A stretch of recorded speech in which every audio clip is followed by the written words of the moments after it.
Cidade Alerta está de volta e agora para falar de eleições 2020. Como eu antecipei na abertura do programa, nós seguimos com a sequência de entrevistas com os candidatos e candidatas à Prefeitura da capital e hoje recebendo aí mais um candidato, nesse momento tão importante para a democracia da capital, e também das outras cidades do Brasil.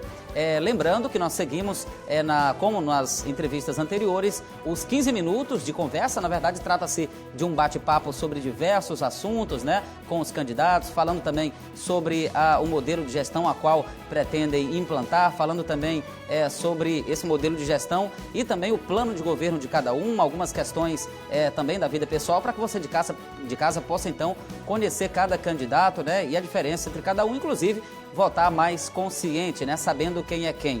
Então são 15 minutos, ao final dos 15 minutos de conversa, o candidato ou candidata tem mais 2 minutos para as considerações finais. Eleições 2020, o voto é na Record.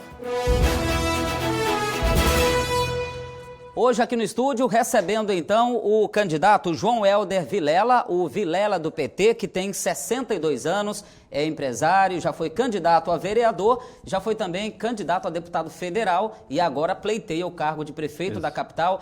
Vilela, já começo perguntando por que o senhor decidiu e quer ser prefeito da capital Palmas. Quando a gente chega na idade que eu tô e vivi em Palmas e, graças a Deus, fui bem sucedido.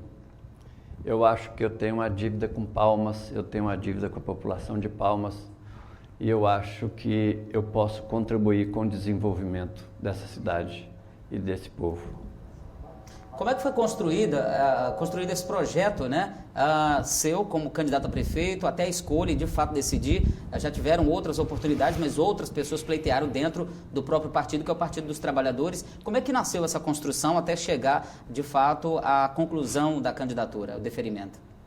O Partido dos Trabalhadores é o único partido que tem processo de eleição direta.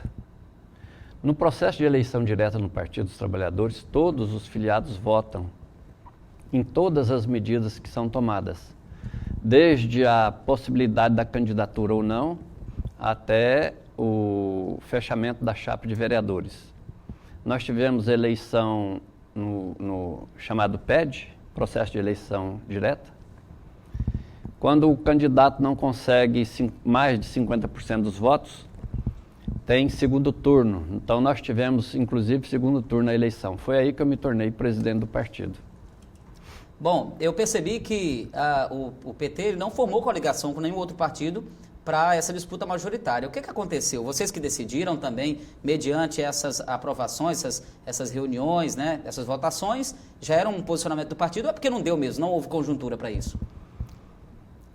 Em razão da cláusula de barreira, que é uma previsão para as eleições de 2022, existe naturalmente, dos partidos, uma intenção de se fortalecer ou então de medir qual que é a sua energia, Como nós sabemos, a cláusula de barreira, ela vai extinguir aí pelo menos 50% dos partidos existentes hoje. E o Partido dos Trabalhadores é hoje em Palmas o único partido de esquerda, o único partido que faz oposição cerrada contra o governo Bolsonaro e contra os seus aliados. Bom, já que o senhor tocou nesse assunto da presidência da República, como é que seria uma possível administração do PT aqui na capital, caso o senhor viesse a vencer as eleições, a partir do ano que vem? Como é que seria esse diálogo com o governo federal para não prejudicar a capital e não prejudicar, por exemplo, a vinda de benefícios tão importantes aqui para a população, tendo em vista que vocês têm esse posicionamento contrário às ações do governo federal? Bom, nós vivemos um Estado democrático de direito onde a política ela é feita de uma forma de política de Estado. Quando você tem um governante que faz uma política de Estado, ela não traz prejuízo. Quando o Partido dos Trabalhadores, por exemplo, governou o Brasil, o presidente Lula tratou todos os projetos de forma igualitária. As eleições acontecem num momento, mas passado esse tempo, passado as eleições, o que nós temos que fazer é administrar com competência a cidade. A diferença é que o Partido dos Trabalhadores prima pelo cuidado, pelo zelo, para cuidar diretamente da população. Então, veja você que aqui em Palmas nós temos um déficit muito grande de vagas em creche. O Partido dos Trabalhadores tem como eixo de governo a educação, a saúde. Quando você deixa a educação num segundo plano, quando você deixa de ofertar para as famílias uma vaga numa creche, você faz com que essa engrenagem não gire. Porque quando a mãe está em casa, cuidando do filho, não podendo deixar aquele filho na creche, ela está deixando de trabalhar, deixando de procurar o sustento da sua família. Então, isso tudo é um processo que gira em torno como se fosse uma engrenagem. Esse é o Brasil que nós sonhamos, um Brasil onde tudo gira, cada um dentro do seu sistema, para que toda a economia possa voltar a girar. Nós temos, por exemplo, o crédito para o pequeno e microempreendedor, porque veja você que nessa pandemia todos sofremos, mas algumas pessoas, algumas classes, alguns setores sofreram mais com essa pandemia. Então, nós temos aí pessoal que mexe com som, pessoal que mexe com garçom, pessoal autônomos, né? Então, nós temos aí uma previsão para fazer essa economia para o microcrédito, a gente fazer uma previsão de 30 milhões de reais para financiar sem nenhum tipo de burocracia. Você já tem noção de como seria essa economia, de como que ela pode ser feita dentro da administração pública? Isso já tem ali um plano pré-estabelecido de como vai gerar essa economia para gerar também esse crédito? Já. A cidade de Palmas tem mais de 1 bilhão e 300 milhões de reais de recursos para ser aplicado. Então, os recursos já vêm pré-definidos, 25% educação, saúde, mas nós fizemos um estudo bem minucioso com suporte técnico de professores e técnicos, professor da Universidade Federal, inclusive, e esse recurso, ele não é um recurso que você injeta e ele vai embora. É um recurso que vai e gira. Então, ele entra num processo de produção. Esse é que é o grande segredo, de uma administração dinâmica. Quando você injeta dinheiro na economia, se você injeta dinheiro na economia, vamos imaginar que o programa Minha Casa Minha Vida.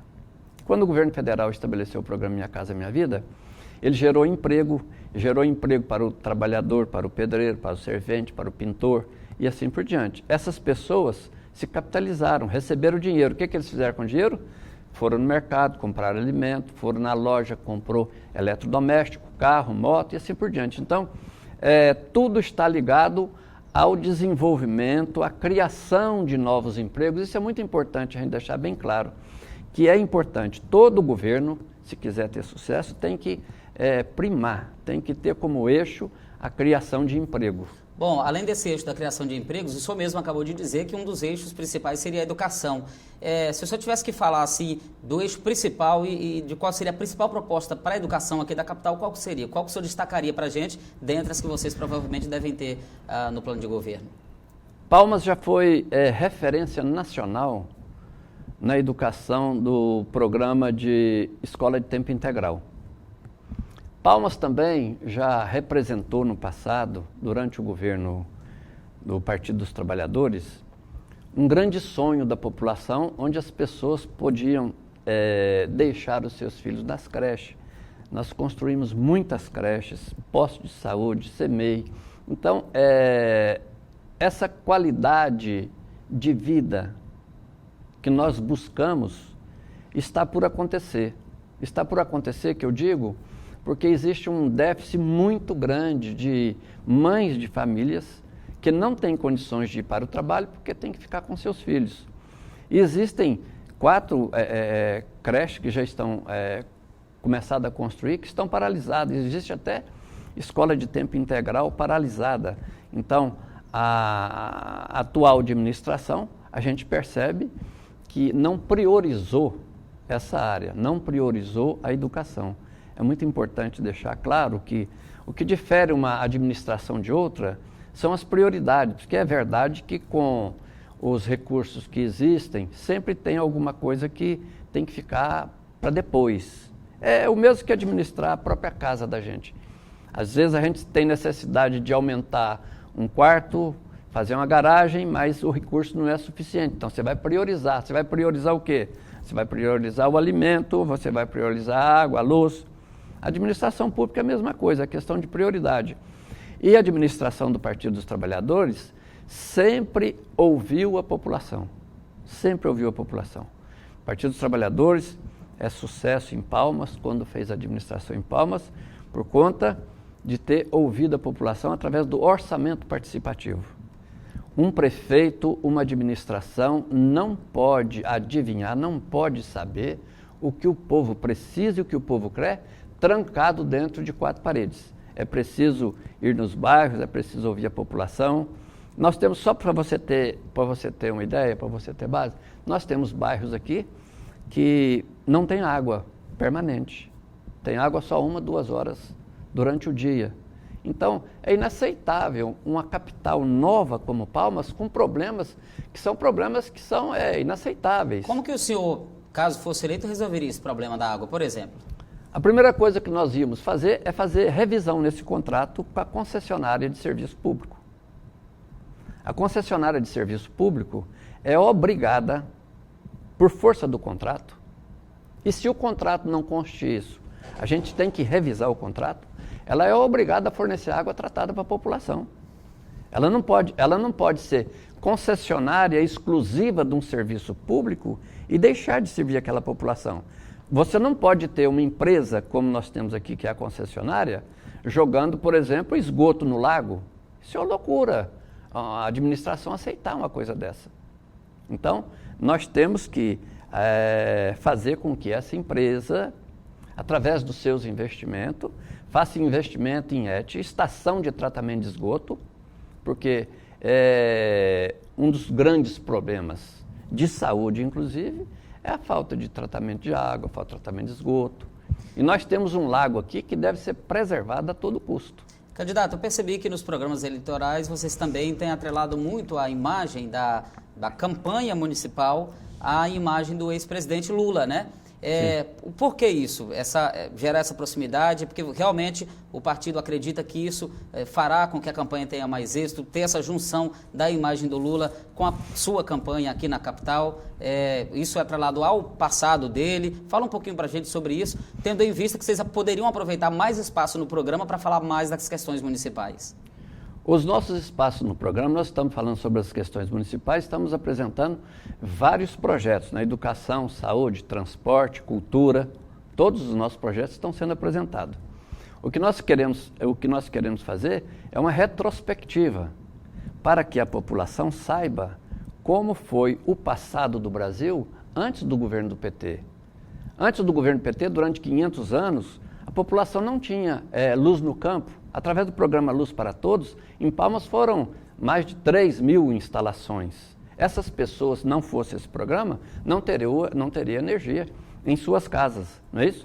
Então, nós estamos fazendo essa retrospectiva para que o Brasil possa identificar e diferenciar uma administração de outra. Como a prioridade era a saúde, a prioridade era a educação, posto de saúde em Palmas, durante a administração do Partido dos Trabalhadores, nunca faltou medicamento. Na área da educação, sempre foi prioridade dentro do governo Raul Filho, que foi o prefeito que estava no PT na época, presidente Lula na presidência da República e Haddad como ministro. Foi um sucesso absoluto na educação, que foi seguido depois por outras administrações. Nós tivemos a felicidade de que os processos, os projetos, tanto na área da saúde quanto na área da educação, foram seguidos meio que a passo de tartaruga, né?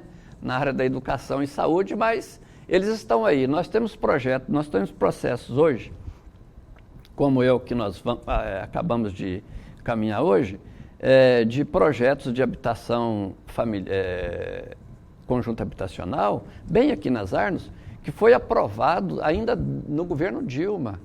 E só agora vai sair do papel. Candidato, tem uma pergunta da Fieto aqui, queria que o senhor respondesse.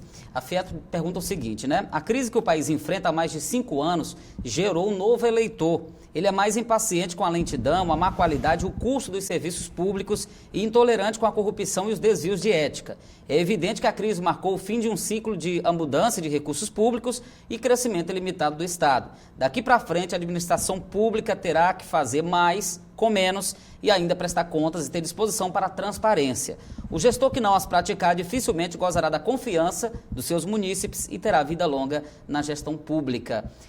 Com relação a isso, a Fieto pergunta, se o senhor foi eleito, como que a sua gestão enfrentará essa nova realidade aqui na capital, em meio, inclusive, às dificuldades financeiras que estão por vir? Como diz a própria pergunta, o Brasil já está atravessando uma crise durante 5 anos. Então, durante 5 anos, o Partido dos Trabalhadores não está no poder.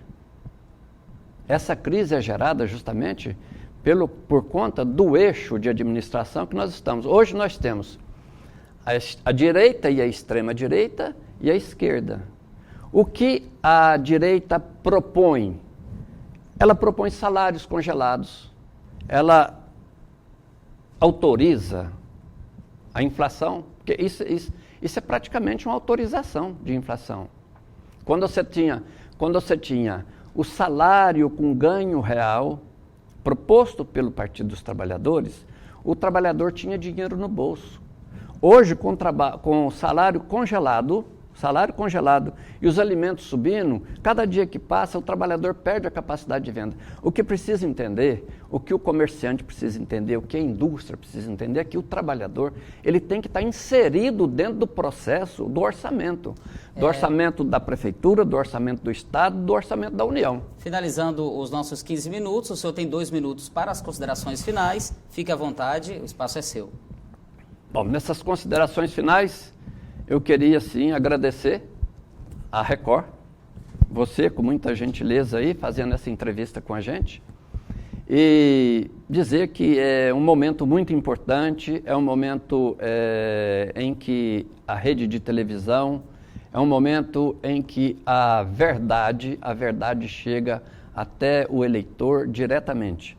E queria aproveitar também para pedir o voto, pedir o apoio da nossa população e pedir para que todas as pessoas que direta ou indiretamente fizeram parte do governo, através do FIES, através do programa Minha Casa Minha Vida, através dos programas de moradia, para que vocês, caros eleitores, juntem-se a nós. Vamos voltar a reintegrar essa política positiva de valorização do ser humano, de valorização da vida. Vamos voltar a crescer, vamos voltar ao Partido dos Trabalhadores. Vilela 13. Obrigado pela entrevista. Conversei então aqui com o Vilela do PT, candidato à Prefeitura da capital, nessa sequência de entrevistas com os candidatos e candidatas à Prefeitura de Palmas. Seguimos também ainda, pelo restante da semana até amanhã, recebendo aí esses candidatos à Prefeitura. Nesse momento tão importante para a democracia de Palmas, do Tocantins e nos municípios do Brasil. Eleições 2020, o voto é na Record.